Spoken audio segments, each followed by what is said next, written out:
Hello, everybody. It's George from Ireland. So, welcome back to my channel. Well, lugubrious tidings just a couple of days ago, and that's when the state of Israel launched unprovoked military attacks on United Nations peacekeepers in Lebanon. So, UN peacekeepers have been there in Lebanon since 1978. What was obviously of particular interest to me as an Irishman, the Irish Army is there, and the Irish Defence Forces. They've sustained, 48 fatalities in all those years.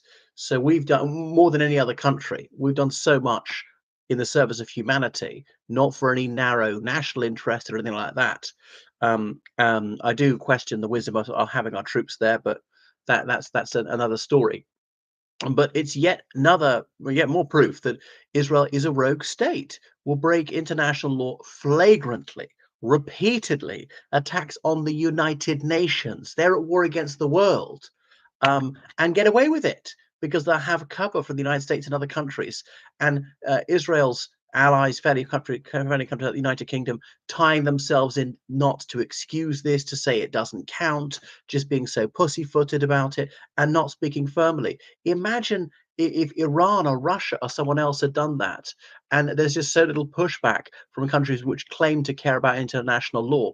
That's why one solicitor said to me the international law doesn't exist because it only exists for countries who can be forced to obey it, and mighty countries break it with impunity. So Simon Harris, he's the Taoiseach, as in Prime Minister, Republic of Ireland. He's not someone for whom I have any respect whatsoever. I'm contemulous towards him. He's an imbecile and a monster. But on this one, he is correct, saying that it was against international law and Israel must unconditionally stop immediately, that it is dangerous and despicable, and so forth. Attacking the United Nations interim force in Lebanon, UNIFIL. It's not really interim, as I say. It's been there for 46 years now. So it was a UNIFIL outpost with 60 Irish troops. I think we should bring our boys and girls home from there because are they doing any good? Hamas says that we're pro-Israeli. The Israelis say we're pro-Hamas or Hezbollah. We just can't win, really. And do we actually save any lives? They're only to fight in self-defense, but when Israel fires our positions, we don't shoot back. And the Taoiseach reaffirmed that, though Israel has a right to defend itself, it does not have the right to launch unprovoked attacks on UNIFIL peacekeepers. And President Biden has said something behind the scenes, no doubt very feeble. So wow, I mean, Israel, they know they're UN peacekeepers. It's very obvious. They've been there for decades. Israel claims to know everything, and they just attack them anyway. So anyway, fortunately, nobody was killed or injured in all this.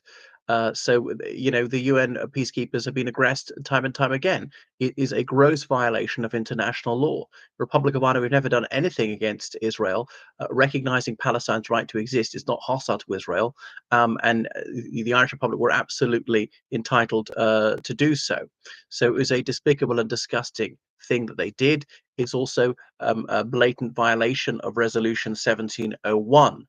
The United Nations is there ideally to uphold a demilitarized zone, to try and disarm Hezbollah, which has been rather ineffective in doing this. Yeah.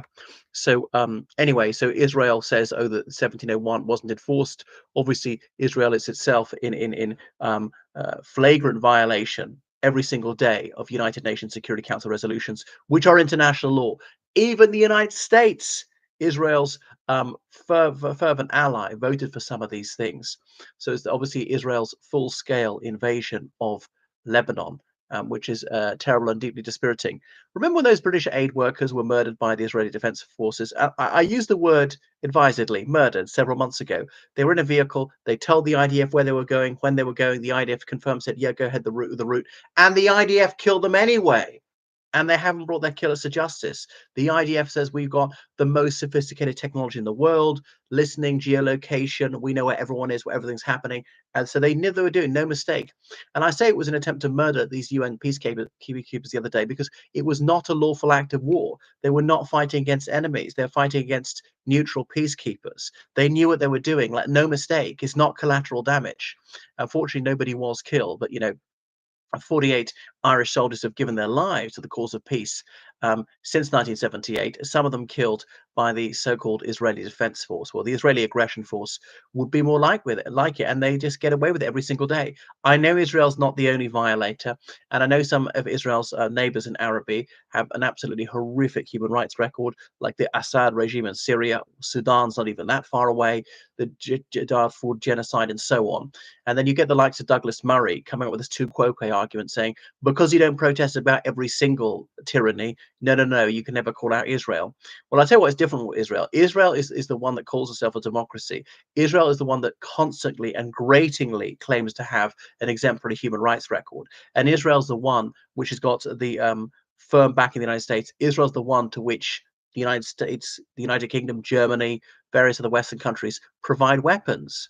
So it's done in our name. For Americans, it's done with their money. So that is why it's particularly relevant. And obviously, international journalists can fairly easily get into Israel, can get into Gaza, sometimes get killed by the IDF, but often very, very difficult to get into places like Sudan and Syria. So that's why there's not so much reportage about that.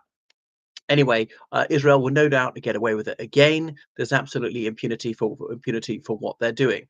But I just don't think the Irish troops in Lebanon are doing anything positive. Don't want to be disrespectful, but there is no peace to keep. So, like, get out before more of them are killed. I want them home. Okay, we've made a stalwart effort. It has failed, and the only thing is to recognise that.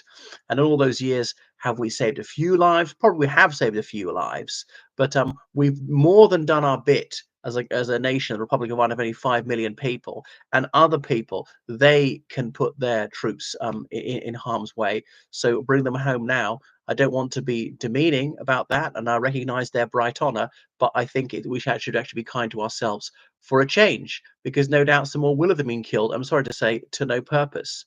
Anyway, so and Israel just doesn't discipline its forces for this. So were its troops ordered to do it, or they just get away with it? The IDF doesn't consider it important, doesn't care. Bear in mind, you can get years and years in prison in Israel just like for telling the truth about its nuclear weapons program and things like that. So this idea that Israel's seriously threatened by Hezbollah is nonsense. Okay, Hezbollah's just fired some rockets. They're almost all shot down. I don't want any Israelis to get killed or injured, right? But is Lebanon threatened by Israel, not the other way around? And Hezbollah is puny compared to Israel, right? Israel is a military superpower relative to its size, with the most advanced weapon systems in the world, as they like to brag, with the limitless backing of the United States.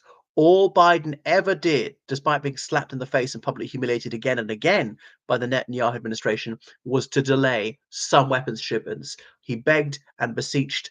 All his pleas were ignored, and he just carried on regardless, Netanyahu. And the United States took virtually no action. Obviously, the US administration was then pathetically grateful for the tiniest concessions from the state of Israel. Well, it's a very dispiriting situation. Yet again, evil triumphs so often. There is so much cruelty and injustice in the world, and I'm so, so lucky to live here in peace. Anyway, thank you for watching my channel. Make sure you subscribe on Patreon, donate on PayPal, georgecallahan79 at gmail.com. Goodbye.